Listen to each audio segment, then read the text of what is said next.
What do you think is the biggest misconception about you? I don't know. What are some of them? What are some of the? Golly, I don't know. You know, it's just that people, I think, after they spend just a matter of minutes with me, always say, "Oh, you're so different," or "Oh, you're so nice," or "Oh, you're funny," or, of course, it's a compliment to my face.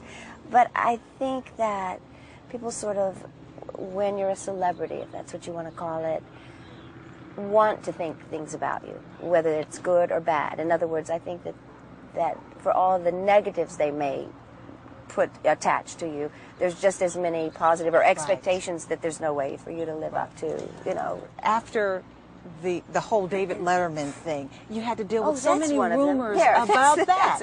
You know, yes.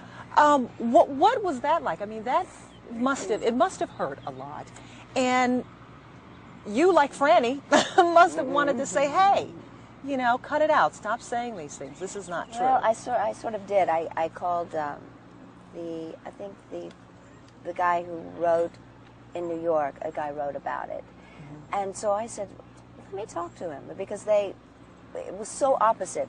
I came off that show feeling.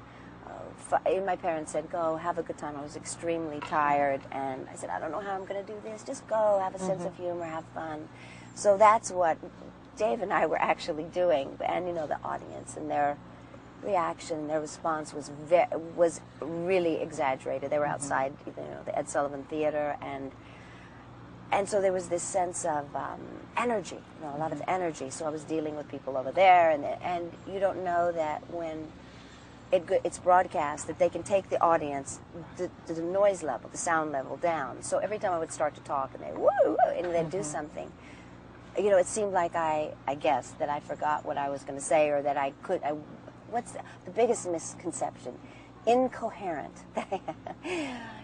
At my worst. I don't think I've been incoherent, okay? But I was surprised by that, and I actually called the guy and I said, "Okay, step by step, tell me what the problem was." And halfway through the conversation, I said, "You didn't see the show. You didn't see the show. You reviewed it, you critiqued it. You didn't see the show." And he said, "Well, my source." So I think it's just like in real life, rumors, you know, one person tells one, I mean, on the set, by the time something that I've said gets full circle, it's so exaggerated. Right. It's, you know, it's just misconceptions. But my biggest, I think, I don't know, disappointment at that was that when you have somebody review something and talk with such conviction and they haven't seen the show, and, you know, then that gets put out there, and if you talk to people today, they'll say, "Oh yeah, I heard about it," and somebody like my representatives will ask them a question, they'll say, "Oh, I didn't see the show." So it's like, you know, one of those snowball rumors. Are you going to do another show with David Letterman? Oh yeah. Will you? Yeah, I like I can't say it. I had fun. No, it was.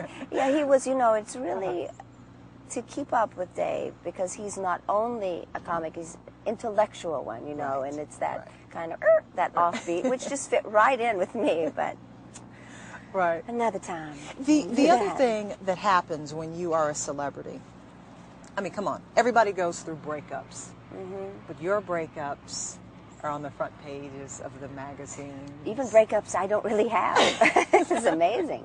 Yeah. And just the whole issue with your boyfriend, James Orr, I mean, that was broadcast and televised and written about, you know, so much. Do you regret anything about that, about your decision in terms of the charges and dropping them and trying to protect him? Do you regret anything at all? Yeah, of course. You know, I can't say I regret. It's more I'm very uncomfortable going through, like you say, private things publicly. Unfortunately, you know, I had really nothing to say about that. I didn't press charges. That it just, you know, had a life of its own. So I really didn't have any control. But yeah, it's difficult. It's not only difficult for me, which in the beginning of my career, it goes with, you know. Just goes with it. I mean, if they're going to talk about you, they're not always going to say wonderful things. But it's just, I think, a lack of privacy and really strange journalistic reporting, which you you must realize has changed.